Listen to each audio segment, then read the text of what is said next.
Hey, I'm Connor Kent, otherwise known as Superboy. Let me tell you all about my adventure in this awesome book, Superboy, The Man of Tomorrow. Written by Kenny Porter, art by Janoy Lindsay. For starters, we hit the ground running, or in this case, flying.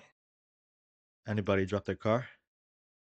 Alright, first impressions are important, and this first line of mine does a great job in showing you how awesome I am. I'm confident, strong, and I crack jokes. Anyway, I was just trying to deliver coffee to Ma and Pa. But then the city was under attack by some C-lister. He wasn't important, really. What was upsetting was that all the other soups were stealing my thunder. The day was saved. That's great and all. But this was the moment I realized I'm not really needed here. Everyone seems to have everything handled, and I'm not useful. So I was pretty bummed out about that. But Ma and Pa, being the superheroes they are, gave me a superb idea. I just need to have my own metropolis, someplace where I'm needed. The world's bigger than Smallville and Metropolis. There has to be someone out there that needs my help. I just need to know where to look. So I zoom to the Fortress of Solitude, where I meet up with my best robo buddy, Kelix. All my friends have things under wraps on Earth, so that means I need to think outside the box. I need to start thinking galactic. I find a teleportation bracelet in the fortress, and Kelix locates a planet invaded by Dominators, an evil alien race, basically. Without any hesitation, I transport myself across the universe. Goodbye, Earth. Hello, planet Jagory. Whoa. Already there were things to punch, butt to kick, and lives to save. I'll admit, these nobodies you see right here gave me a bit of a warm up. Lasers were blasted, hits were thrown, and they almost got the edge over me. Almost. That's when the ringleader of this attack rears his ugly, purple head. Dominator X. He's all like, "What luck! We're graced with one of Earth's so called heroes. You should feel honored. Your world's metahumans inspired these creations. I'm thankful for the combat data, but I suggest you leave now before I make this a personal matter." He has an okay first line, just a bad guy who needs to get his butt kicked. Anyhow, once I gave time for civilians to clear out, it was time to unleash my super move, tactile telekinesis, a power no one else has in the super family. And not to brag, but I've gotten pretty good with it. Wait a minute, do you hear that? Hear what? That's the sound of everyone's footsteps as they leave the city, which means I get to go all out. But just when I thought it was gonna be an easy win, Dominator X called in his backup, and I mean a lot of backup. That's what this guy's up to. He abducts people from several planets and uses their DNA to make soldiers like this. As a clone myself, this is personal. That twisted, huh? Then suddenly, they show up. X escapes, but now I got other problems to worry about. Look what we have here, friends. It looks like the Cosmoteers can add an experimental Kryptonian to the kill list. Who wants the first shot? Everyone, say hi to the Cosmoteers. So that was a pretty good first issue.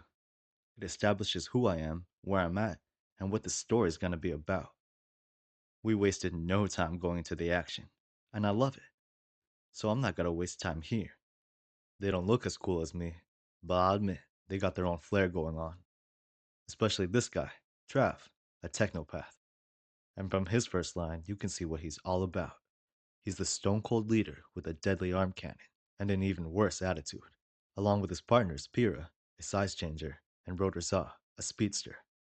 What I immediately don't like about them, though, is that they're not afraid to take a life. This is just great.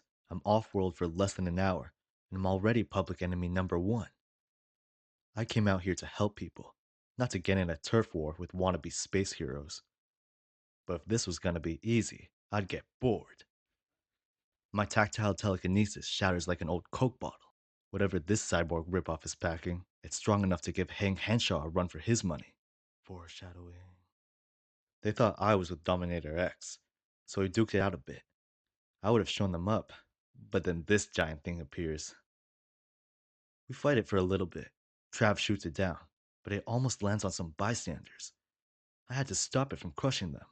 These guys seriously need to work on their superheroics.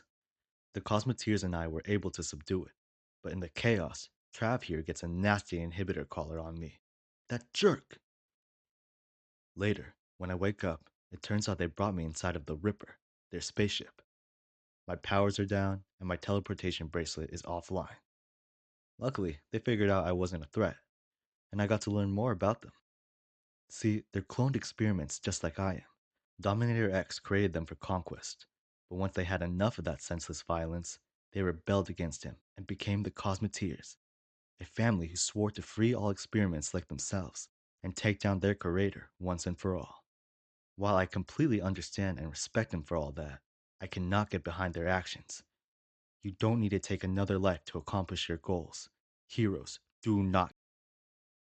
Despite my words of wisdom, they leave me in their cage for another operation on one of X's spaceship facilities. My powers are down, so getting out of here is gonna be tricky. Until. And they say Tim is the smart one. The Cosmoteers get themselves in a bit of a pickle.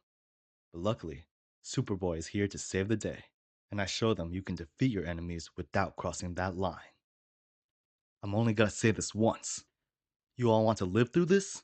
You listen to me. Got it? Ooh, I like that burn detail. After that, we board the Ripper with everyone we rescued. But things aren't over yet, though, when one of X's clients comes with a whole space fleet, and he wants to blow us to bits.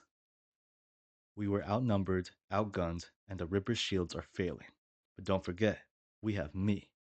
You said you can't evade without taking a hit? Yeah, but we don't have a shield that can take that kind of damage. Wanna bet? Attention, ladies and gentlemen. This is your onboard brawler speaking.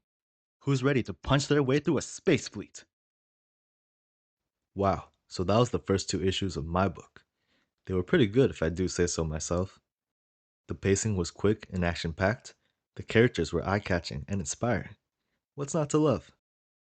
A lot of things to point out. But let's start off with the cooler things first, like my show stopping tactile telekinesis. At this point, it's just straight up telekinesis. No, seriously, it's a lesser known power of mine, so it's kind of crazy how strong I've grown with it. You'll see later in my adventure that my feats are gonna be insane. I don't want to seem cocky, but I think I have potential to be more powerful than the big blue Boy Scout himself. Now let's talk about characters. And I can tell I'm already becoming your favorite superhero. Jokes aside, Kenny Porter does a great job in setting up the hero I am and the hero I want to be. With all the fighting and aliens, the external conflict is nothing new, but it's still very entertaining. It's the internal conflict that really makes things interesting. It hits you in the first few pages, and you don't have to be a superhero to relate to feeling lost and wanting somewhere to belong. As for antagonists and other characters, this purple guy was okay, a typical evil genius or something. His army of clone experiments is a pretty good starting conflict for this super clone right here. Forget about him though. Let's talk about the Cosmoteers. Even though I may not get along with them, I like them. Trav is an especially compelling character. Sure, he's a typical stubborn jerk, but him and I have a good rivalry going on. A cynical foil for my heroic optimism. And even though Pyrrha and Roger Za are side characters, they still had good characterization. They are loyal and capable. In fact, everyone is characterized perfectly, fitting their role in the story like a glove. Oh, and it helps that the art is super amazing. It's fun and bright, perfect for a superhero like me. Can we talk about the cover? It's perfect. I look confident and handsome. It shows I'm heading somewhere. Somewhere you guys should tag along. Because I'm awesome, and the story is awesome. As for designs, Trav's design was pretty cool. Sleek trench coat, distinct hair, and the cybernetic arm is a good fashion statement. However, I must say, the crop top was not needed. I don't care where you're from. Crop tops on guys will never be in style. Pierre and Roger Zoss designs were good too. No complaints here. Obviously, with an unbiased decision, my design is the best. It's no surprise I look great. The leather jacket is a classic. Powers and style, what more do you need? I just wish I looked a bit older. Like some stubble on my face would have been great. Make me look a bit more experienced. 'Cause I am. Wait, apparently I am in a new universe that I never existed in. If anyone knows more about that, please enlighten me. Oh, and I do miss my earring. Justice for the earring. Well, I hope you enjoyed the video. I am honored to be the first in this channel. As you have seen, my story isn't done yet. There's a lot more to come, so you better be there. Make sure to punch that like and subscribe button like how I punch the bad guys. Superboy out.